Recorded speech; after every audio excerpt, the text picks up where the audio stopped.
7-1 split is in the news once again, folks. I think France have brought this up by using it in their successful Six Nations campaign. Multiple times did they use a 7-1 split, and they've walked away with the title. Obviously, South Africa pioneered the 7-1 split a couple of years ago and have used it to good effect.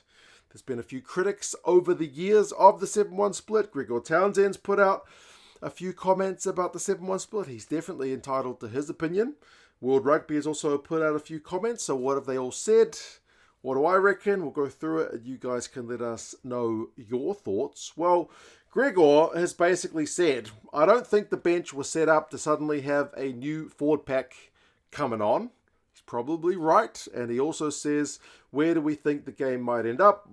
But now you can just put 8 forwards on the bench if you want, which is fair. Like, there's no current requirements about how the bench needs to be made up in that regard.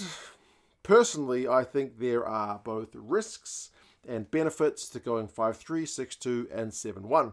It is kind of up to the coaches to choose the best bench for their strategy. Now, World Rugby has also had some comments. Alan Gilpin, who's World Rugby's chief executive, has said, we looked at it from a science medicine perspective, which is probably the way they should be looking at it if they are looking after player safety. They looked at, with a bunch of fresh players coming on with 20-30 minutes to go, is going to create a more injurious position, and the science said that's not the case. So not likely to create more injuries is how I read his comment. So from that perspective, there's no real need to look at how we might do replacements differently. And he finishes with, ultimately, there are a lot of different ways to win a rugby match, kind of indicating that it is a strategic choice from the coaches how they decided to make up their bench. Also, World Rugby chairman Brett Robertson apparently acknowledged that 7-1 splits raised questions about the spirit of the game, which is also one that comes up a fair bit, but does not see a scientific issue with teams loading their benches with forwards. So from what World Rugby are saying at the minute, there's no kind of increased risk to player safety if it's 5-3, 6-2 or 7-1. Now, personally, I feel like part of the reason 7-1s have been so controversial is because the teams who've been using them have largely been winning. If teams were using 7-1 splits and having early backline injuries and having to play with a rejig backline which doesn't click and end up losing matches, I don't think there would be as much of a hubbub about the 7-1 split. It's a risk, ultimately.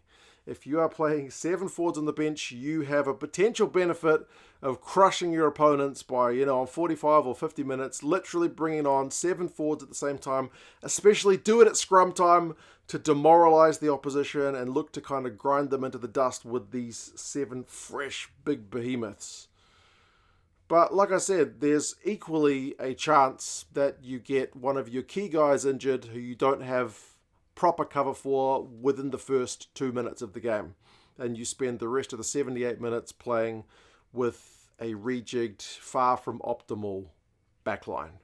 One thing I like doing at the end of the season is looking at how all of the major teams, at least the tier 1 teams who've got all the kind of good data available, have used their benches. All the teams used them in different ways. We had a look at the Six Nations benches recently as well. Like Wales like to go with a 5-3, but they also like to bring on their forwards early. Ireland have used a mixture of 5-3 and 6-2, but tend to play their forwards longer in the game. For some time now, South Africa has been a big proponent of early forward impact into the game. So, Scott Robertson with the All Blacks has been using 5-3 pretty much exclusively. We had a look at whether they could pull off a 7-1. I think they could pull off a 7-1, but I think one thing you've seen from the All Blacks is some games where they've won it from the bench using backs, like Beauden Barrett against England, came off the bench and essentially won a game for the All Blacks as a back replacement. So, different ways to win. I think that's ultimately where we're at. 7-1s look good while they're winning. Not every team can pull them off. You need to have the right players to be able to pull off a 7-1 split.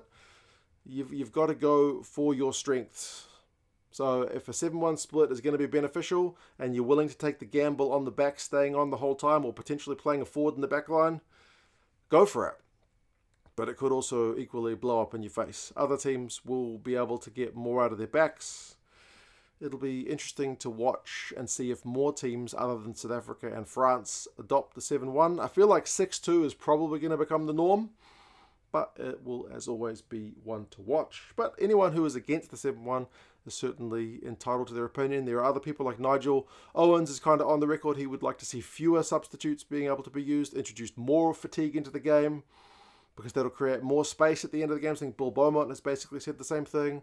But there's others who indicate that more fatigue might lead to more injuries. So there's a whole lot of moving parts.